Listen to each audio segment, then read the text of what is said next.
Nag-aatikabong mga laban, A3 Boxing TV. Isa na namang napakalaking laban ang naghihintay para sa mga Pinoy boxing fans. Dahil muling sasabak sa ring ang isa sa pinakamapanganib na knockout artist ng Pilipinas. Isang mandirigmang hanggang ngayon ay wala pang nakakatagal sa kanyang mga kalaban. Sa tuwing siya ang lumalaban, halos inaasahan na ng lahat ang isang maagang pagtatapos. Dahil kapag tumama ang kanyang mga suntok, madalas ay hindi na umaabot sa scorecards. Siya si Welion Tregerman Mindoro, ang pride ng Zamboanga, Mindanao. Tahimik at simple sa labas ng ring, pero sa oras na tumunog ang kampana, nagiging isa siyang tunay na knockout machine. 13 knockouts and 13 wins.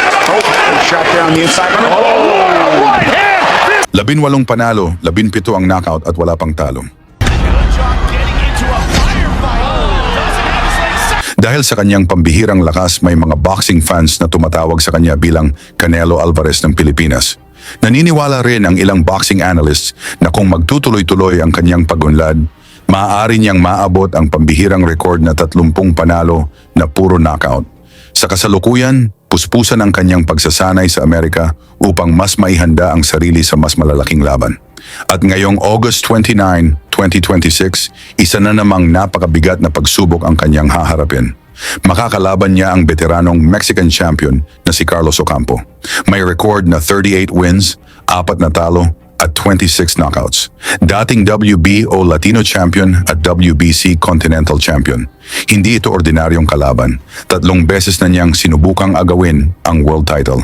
At nakaharap na niya ang ilan sa pinakamalalaking pangalan sa boxing. Sina Errol Spence Jr., Sebastian Fundora at Tim Chu. Ball tip.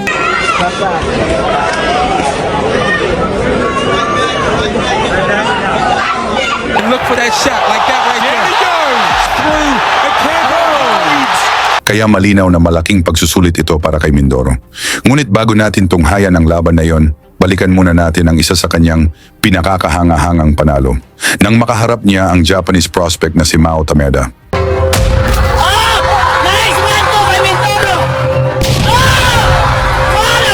Bago yan, pa-like at subscribe na lang kasama ang bell. Malaking tulong yan sa aming mga content creator. Pagpatak pa lamang ng unang round, walang nag-aksaya ng oras ang dalawang mandirigma. Parehong naghahanap ng knockout, pero mas mabilis kumilos si Mindoro. Makakuha ng isang upset win. Sa middleweight division.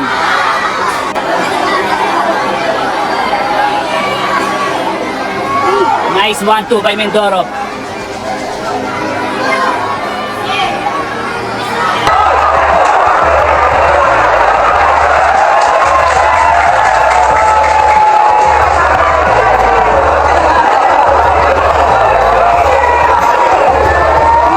Nice 1-2 by Mindoro.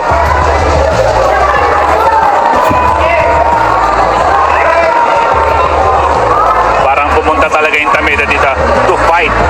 Walang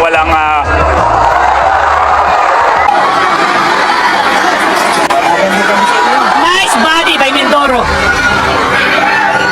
Pumasok din rin yung overhand ni Tameda. Mindoro against the rope, pero ang aming counter punch at napakawalan. Makaraan lang ang isang Tameda. Mindoro against the rope, pero ang aming counter punch at napakawalan.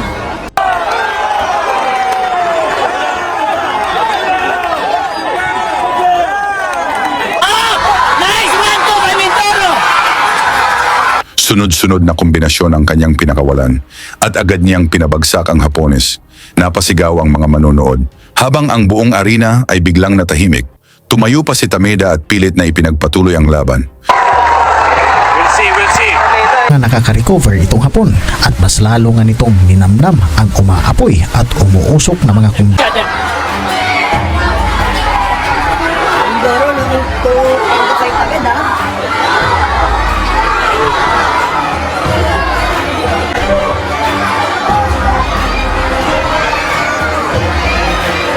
Nice body by Mindoro. Follow by your uppercut. Oh! What a right by Mindoro! Wow!